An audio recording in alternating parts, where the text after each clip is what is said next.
High views. ఇది మనలో చాలామందికి ఉపయోగపడే వీడియో. ఒక రకంగా ఒక పర్సనాలిటీ డెవలప్మెంట్ దానికి సంబంధించి కానీ, ఎక్కడైనా ఒక సెమినార్ ఇచ్చేటప్పుడు కానీ, జనరల్ మన ఫ్రెండ్ సర్కిల్ ఉన్నప్పుడు కూడా కొన్ని ఉపయోగపడే పాయింట్స్ ఇప్పుడు ఇందులో చెప్తాం. ముందుగా ఒక కామెడీ సీన్తో మొదలెడతాం. రగడా సినిమా ఐడియా ఉందా? నాగార్జున అండ్ ప్రియమణి, అనుష్క. అందులో బ్రహ్మానందం కామెడీ సింప్లీ సూపర్బ్ ఉండేది. దెన్ తన ఒక జైలు నుంచి బయటకు వస్తాడు, వాళ్ళ అసిస్టెంట్లు ఉంటారు, ఇంకా అక్కడ కామెడీ సీన్లు అవన్నీ అయిపోతాయి. దెన్ విలన్ ఉంటాడు. ఆ విలన్ వచ్చేసి ఆ రోజు పార్టీ ఇస్తాడు. సో ఆ పార్టీ ఇవ్వడానికి సంబంధించి ఇతను పిలిపేం లేదు కదా, ఇతనికి ఇతనే రాసుకొని పిలిచాడు కదా, రాకపోతే ఏం బాగుంటుంది, సరే పోదాం పదండి అని వెళ్తాడు.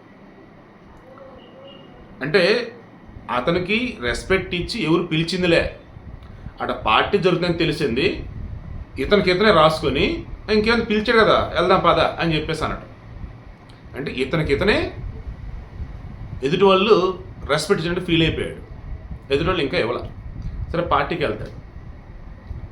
పార్టీకి వెళ్ళిన తర్వాత ఆ అవతల విలన్ క్యారెక్టర్ కదా వస్తూ బ్రహ్మవన్న అంటూ వస్తాడు. ఏం కావాలి ఏంటి అని, నాకు రెస్పెక్ట్ కావాలి అంటాడు.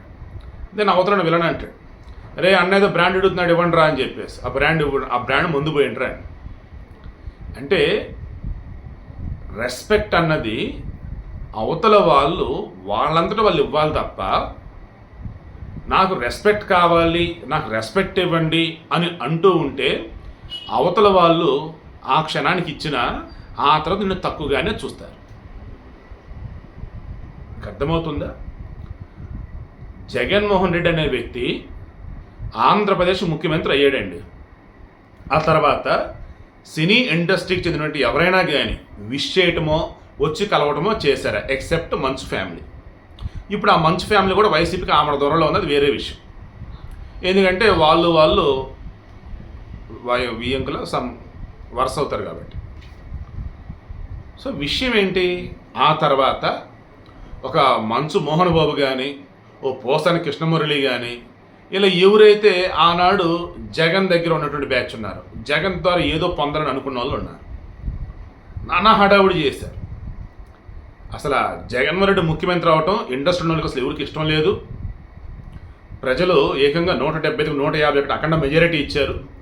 ప్రజలందరి దృష్టిలో ఆయన దేవుడు గొప్పోడు, మీకు మాత్రం ఆయన నచ్చడా, ఆయన రకరకాలుగా చేశారు. అయినా సరే ఇండస్ట్రీ వాళ్ళు జగన్మోహన్ రెడ్డి కలవల పొగళ్ళ సన్మానాలు హడావుళ్ళు ఏమీ చేయలే.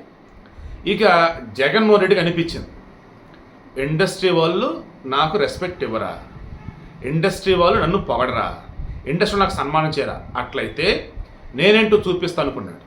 మొదలెట్టాడు. ఒక సింగిల్ సమోసా కూడా రాదు, 5 రూపాయలు సినిమా టికెట్ అట, పార్కింగ్ ఛార్జ్ ఏమో 10 రూపాయలు, సినిమా టికెట్ మాత్రం 5 రూపాయలు. అదేమంటే ఎంటర్టైన్మెంట్ అంట పేదోడుగట సులభంగా అందేలా చేస్తున్నాడట. ఇలా అప్పుడు చేసినటువంటి జగన్మోహన్ రెడ్డి హడావుడి చీ అనిపించింది ఒక్కొక్కరికైతే. ఏ మనిషిరా బాబు అనిపించింది. సురేష్ బాబు లాంటి వాళ్ళు అయితే, ఏది రామానాయుడు కొడుకు సురేష్ బాబు లాంటి వాళ్ళు అయితే ఆయనకున్నటువంటి థియేటర్లు మూసవతల పడేస్తాడు అంతే. నేనుగా ఓపెన్ చేయండి రా బాబు, నేను మూసేనే ఉంచుతా. ఆ టికెట్లకే సినిమాలు కనుక థియేటర్లు ఓపెన్ చేస్తే కరెంట్ ఛార్జీలు కూడా రావు. ఇలా నెల్లూరు జిల్లాలోనూ ప్రకాశం జిల్లాలో ఎక్కడ నేషనల్ హైవే పక్కన నాకు తెలిసి ఏషియా అనేది పెద్ద థియేటర్ అనేది అన్నారు. దాని సంగతి కూడా అంతే. ఇలా చెప్పుకుంటే పోతే ఏపీలో ఉన్నటువంటి డిస్ట్రిబ్యూటర్లు కానీ, సినిమా నిర్మాతలు కానీ, తర్వాత సినీ హాల్ల యజమానులు కానీ బెంబెలెత్తిపోయారు. జగన్మోహన్ రెడ్డి లాంటివాడిని అసలు ఎవరైనా పాలకుడు అంటారా? పిచ్చోడి చేతిలో రాయి కూడా ఎంత పని చేయదేమో అటువంటి మనిషి చేతిలో అధికారం పెట్టారా బాబు మీరంతా. ఆల్రెడీ మెగా డిఎస్ని మోసం చేశాడు, జాబ్ క్యాలెండర్ని మోసం చేశాడు, పోలవరం కంప్లీట్ చేస్తానని చెప్పి దాన్ని అటకెక్కిచ్చాడు, రాజధాని ఇదే అని చెప్పేసి 3 రాజధానులు అంటున్నాడు. ఇప్పుడు మా మీద పడ్డాడు అని చెప్పేసి వాళ్ళు పాపం అనుకుని చివరికి సర్లే ఏం చేస్తాం, రెస్పెక్ట్ ఇది అంటున్నాడు కదా మొహాన్ని పడేద్దాంలే అన్నట్టు సీరియస్లీ అలాగే ఆ రోజు వాళ్ళు వచ్చింది. అయితే వాళ్ళు కాదనన్నా నాకైతే అలాగే అనిపించింది. వచ్చారు, కలిశారు. చిరంజీవి గారు లాంటి వాళ్ళైతే పాపం చేతి మీద దండం పెట్టారండి. అయ్యా సినీ పరిశ్రమ చాలా చిన్నది, మీరు రాజకీయ నాయకులు, రాష్ట్ర ముఖ్యమంత్రిగా ఉన్నారు, సో మా మీద కన్నెర్ర చేయొద్దు, చూస్తున్నట్టుగా ఉండండి లేదా వరాలు కురిపించండి, అని చెప్పేసి పాపం బతిమలాడితే, ఆ బతిమలాడుతున్నప్పుడు ఎలాగైతే 3 రాజధానులు వద్దు దండం పెడుతుందని చెప్పి చంద్రబాబు చెప్తే ఎలాగైతే ముసుముసులు నవ్వాడు జగన్మోహన్ రెడ్డి, అలాగే మన చిరంజీవి గారు అడుగుతూ ఉంటే అప్పుడు కూడా అదే ముసుముసు నవ్వులు. దాన్ని ముసుముసు నవ్వులు అనరు, సైకో నవ్వులు అంటారు, శాడిజం అంటారు. ఏమైంది? ఆ వీడియో బయటకు వచ్చాక అంతా కూడా మెగా అభిమానులు అంతా కూడా భలే బాధపడ్డారు. ఏంటి అసలు ఎంత దారుణం ఏంటారు. అదే మూమెంట్లో పవన్ కళ్యాణ్ పోరాడుతూనే ఉన్నాడు. అసలు ఏం చేస్తున్నాడు ఈ మనిషి జగన్మోహన్ రెడ్డి? సినీ ఇండస్ట్రీ తను గుప్పెట్లో పెట్టుకుంది అన్నట్టుగా ఏం చేస్తున్నాడు అసలు? ఆ టికెట్ల రేట్లు అసలు ఆయనకే సంబంధం. అండ్ సినిమా ప్రింట్లో ఎక్కడ, తర్వాత కలెక్షన్ ఎంత వస్తుంది ఏంటి, ఆయనకే సంబంధం. అసలు లెక్కలు చెప్పాల్సిన లెక్కలు చెప్తారు అని చెప్పి గట్టిగా పోరాడాడు. ఇక అప్పుడు ఇండస్ట్రీ వాళ్ళు అనుకున్నారండి,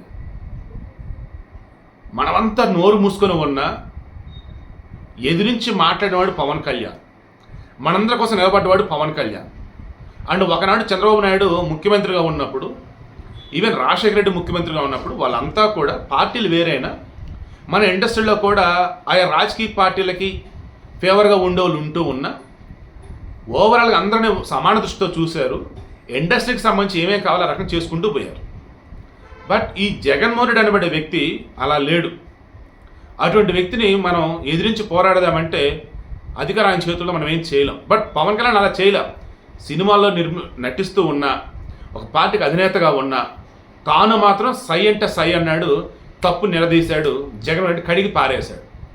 సో ఇప్పుడు అటువంటి పవన్ కళ్యాణ్ ఆంధ్రప్రదేశ్కి ఉప ముఖ్యమంత్రిగా ఉన్నాడు. చంద్రబాబు నాయుడు ఇండస్ట్రీ చాలా ఫ్రెండ్లీగా ఉంటాడు, ఆ మనిషి వచ్చేసేమో ముఖ్యమంత్రిగా ఉన్నాడు.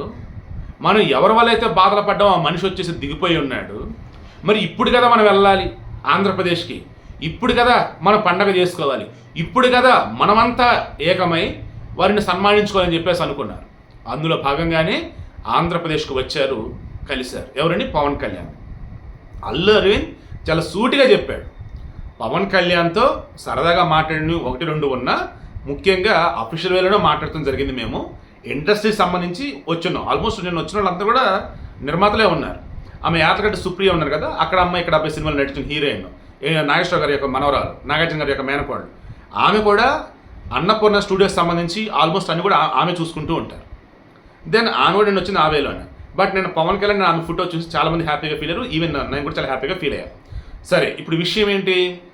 నిన్న కలిసిన వాళ్ళంతా కూడా ఇదే చెప్పింది, అయ్యా సినిమాలు తెలంగాణలో నిర్మించినా, ఏపీలో నిర్మించినా తెలుగు సినిమా అన్నట్టుగానే మేము ఉన్నాం. ఏపీలో నిర్మిస్తేనే ఇదిగో మీకు వచ్చేసి సబ్సిడీలు ఇస్తాం, తెలంగాణలో నిర్మిస్తే ఇవ్వం, ఏపీలో నిర్మిస్తేనే మీ టికెట్ల మధ్య అనుమతులు ఇస్తాం. ఆ పిచ్చి కండిషన్స్ అవన్నీ మేము తట్టుకోలేకపోతున్నాం. మాకంటూ ఒక క్లారిటీ కావాలి. అండ్ మీకు ఉపయోగపడేది మేమేం చేయగలదో చెప్పండి, బ్రాండ్ అంబాసిడర్గా ఉంచి ఏం ప్రమోట్ చేయాలో చెప్పండి. ఇలా రకరకాలుగా మాట్లాడటం కోసం ఒక చిన్న మీటింగ్ లాంటిది. ఇండస్ట్రీస్ 24 క్రాఫ్ట్స్ అంతా వస్తాం, చంద్రబాబు యొక్క అపాయింట్మెంట్ ఇప్పించండి, ఆయన కలిసి ఎక్స్ప్లెయిన్ చేస్తాం. ఆ తర్వాత ఉప ముఖ్యమంత్రి పవన్ కళ్యాణ్ని, ముఖ్యమంత్రి చంద్రబాబు గారిని మేము సన్మానించుకుంటాం. ఇండస్ట్రీస్ అంతా కూడా జగన్మోహన్ రెడ్డి కలలో అయినా సరే ఇటువంటిది పొందగలడా? ఏ రోజైనా సరే, ఎక్కడైనా సరే జగన్మోహన్ రెడ్డికి సంబంధించి పెయిడ్ ఆర్టిస్టులు కాకుండా ఒరిజినల్గా జెన్యూన్ ఉన్నటువంటి ఎంతమంది ఆయన పొగిడారు, ఎంతమంది ఆయనకి సంబంధించి ఆహా ఊహా అన్నారు చెప్పండి. ఇదండి మన సమాజంలో మన గౌరవం అన్నది. ఎలా అంటే మన స్థాయిని బట్టి, మన వ్యక్తిత్వాన్ని బట్టి అవతల వాళ్ళు ఇవ్వాలి. గౌరవం ఎవరైతే ఇస్తున్నారో వాళ్ళు గొప్పవాళ్ళు, గౌరవం ఎవరైతే పుచ్చుకుంటున్నారో వీరు వచ్చేసి వీరి స్థాయి గొప్పది అన్నట్టు. ఆబ్వియస్లీ వీళ్ళు గొప్పలు, నో డౌట్. బట్ వీళ్ళున్న స్థాయి ఉంది, ఆ స్థాయి ఏం తెలియజేసిద్ది? వీరి యొక్క పనితనాన్ని అండ్ వీరి యొక్క మేధావితనాన్ని, అన్నిటికీ మించి వీరి యొక్క క్యారెక్టర్ అనమాట. అందులో జగన్ ఫెయిల్ అయ్యాడు, పవన్ కళ్యాణ్ చంద్రబాబు నాయుడు సక్సెస్ అయ్యారు. అందుకే ఈరోజు అందరి చేత శభాష్ అనిపించుకుంటా ఉన్నారు. సో మీరు కూడా సొసైటీలో గొప్పగా బతకండి. ఆబ్వియస్లీ రెస్పెక్ట్ అనేది అదే వచ్చింది. నాకు రెస్పెక్ట్ కావాలి, నాకు రెస్పెక్ట్ కావాలి అంటే అవతలడని తేడాగా మాట్లాడితే అప్పుడను పద్ధతిగా మాట్లాడాను, అది వేరు. నాకు రెస్పెక్ట్ ఇవ్వండి, నాకు రెస్పెక్ట్ ఇవ్వండి, అది కరెక్ట్ కాదు. ఇది నేను చెప్పేది.